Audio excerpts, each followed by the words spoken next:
Anda masih bersama kami dalam tema Healthy City Summit dari Semarang untuk Indonesia. Dan saya ingin mengingatkan kepada Anda pemirsa untuk segera mendownload GPM Stream di aplikasi Google Play Store Anda. Jangan lupa untuk menyaksikan, pilih dari sekian televisi untuk klik Simpang 5 TV. Baik, kita kembali membicarakan bagaimana tadi beragam program-program yang diunggulkan dan juga tetap mengedepankan protokol kesehatan.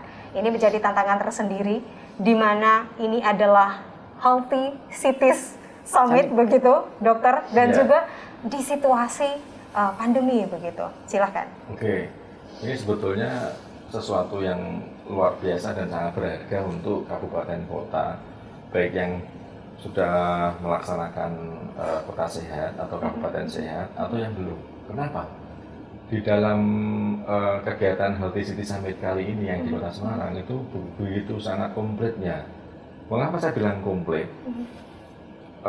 Tadi mungkin sudah disebutkan ya. Pemerintah pusat melalui beberapa kementerian ya, ada Kementerian Kesehatan, kemudian Dalam Negeri, kemudian Kominfo, kemudian dari Dishub dan Pariwisata memberikan guideline kepada daerah.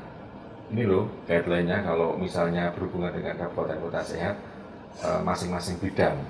Karena nanti akan disampaikan oleh beberapa kementerian yang tadi saya sampaikan, termasuk kemudian tatanan new normalnya bagaimana, gitu. Pariwisata sehat kita nanti bicara seperti itu bagaimana, sekolah sehat bagaimana, kemudian kita berbicara smart city bagaimana, kita berbicara mengenai pasar sehat bagaimana, itu nanti panduan-panduan akan disampaikan oleh beliau-beliau itu. Nah, udah ini. Begitu dapat panduan, sesi selanjutnya adalah best practice tadi yang saya katakan Ibu. Ini menurut saya itu sesuatu yang mahal, Mbak. Karena apa?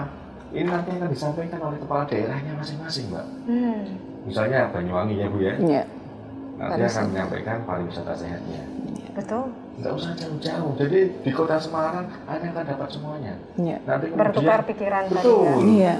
Kemudian nanti dari Sulawesi, dari Jawa Timur yang lain, kemudian dari Jawa Tengah ada beberapa yang kita tampilkan, Boyolali dari Surakarta, kemudian dari Jawa Barat itu juga beberapa kita tampilkan, misalnya Bogor tentang kawasan tanpa rokok misalnya. Itu bagaimana kemudian beliau-beliau itu bisa mengamas bisa maksimal, itu kan pasti ada trik-triknya. Nah itu nanti di situ gitu. Itu yang tidak bisa mungkin, aku kok nggak punya ide yang seperti itu gitu. Nah, dari best practice ini yang sebetulnya yang mahal ini.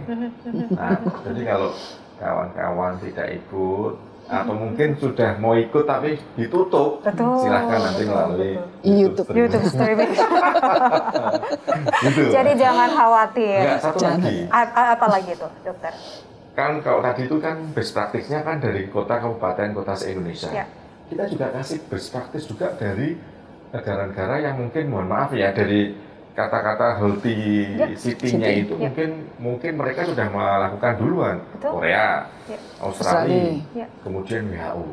Nah, ini nanti akan kita lengkapi.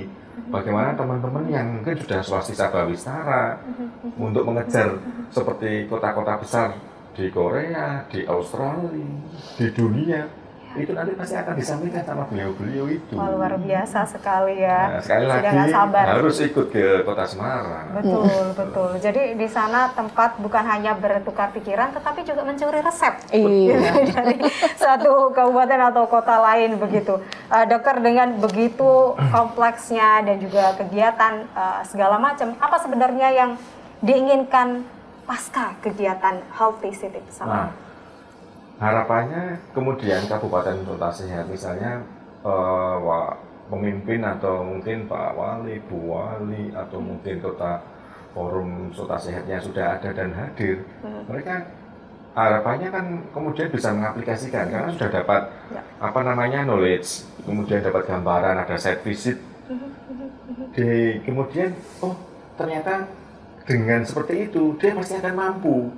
Karena apa? Sudah ada contohnya, misalnya nanti Bu, itu kira-kira kalau misalnya kayak gitu tuh bagaimana caranya, mungkin dari sisi anggaran dan sebagainya. Nah, pasti itu nanti kok ternyata kok ya kita mampu itu harus gitu misalnya. Nah, kayak gitu langsung diaplikasikan. Nah, kalau sudah diaplikasikan, Mbak, harapannya kota atau kabupaten tersebut jadi masyarakatnya sehat. Kalau sehat pasti masyarakatnya sejahtera. Karena apa? Mereka produktif gitu. Betul. Berarti ada yang ingin ditambahkan mungkin? Ya, hampir sama seperti Pak Hakam ya. Memang kegiatan ini tidak hanya satu arah monoton gitu ya, tapi kita sebagai tempat berdiskusi, tidak-tidaknya membuka mata kabupaten kota lain, karena mungkin kabupaten kota lain berpikir bahwa kalau misalnya mengikuti kota sehat itu akan ada tambahan anggaran gitu ya, padahal tuh sebenarnya kegiatan-kegiatan dari dinas-dinas itu sudah mengarah ke kota sehat. Tinggal bagaimana mengemasnya, mengkoordinirnya, itu yang penting sekali. Jadi bukan berarti dengan adanya kita mengikuti kota sehat ada tambahan anggaran gitu ya. Kan ada sebenarnya enggak sih, menurut saya itu sebenarnya kegiatan kami itu juga nempel di dinas-dinas, Mbak. Ya, jadi Kota Sehat tidak punya anggaran tersendiri. Kami justru pentingnya koordinasi dengan dinas perhubungan, mungkin dengan dinas koperasi, otomatis dengan dinas kesehatan, kemudian dengan dinas kesehatan untuk mengkoordinir ini loh. Apa yang menjadi persoalan yang ada di Kota Semarang itu ayo kita selesaikan dengan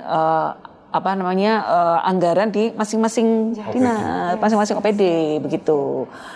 Jadi semua sebenarnya bisa dilakukan gitu. Bisa. Ada jalannya, tidak melulu tadi ya Bu ya. Ini nggak ada anggarannya. Iya, bisa. Insya Allah bisa. Nanti dikasih tips-tipsnya. Iya, karena memang pada awal-awal kita kan dibentuk 2014. Itu kita juga bingung semua.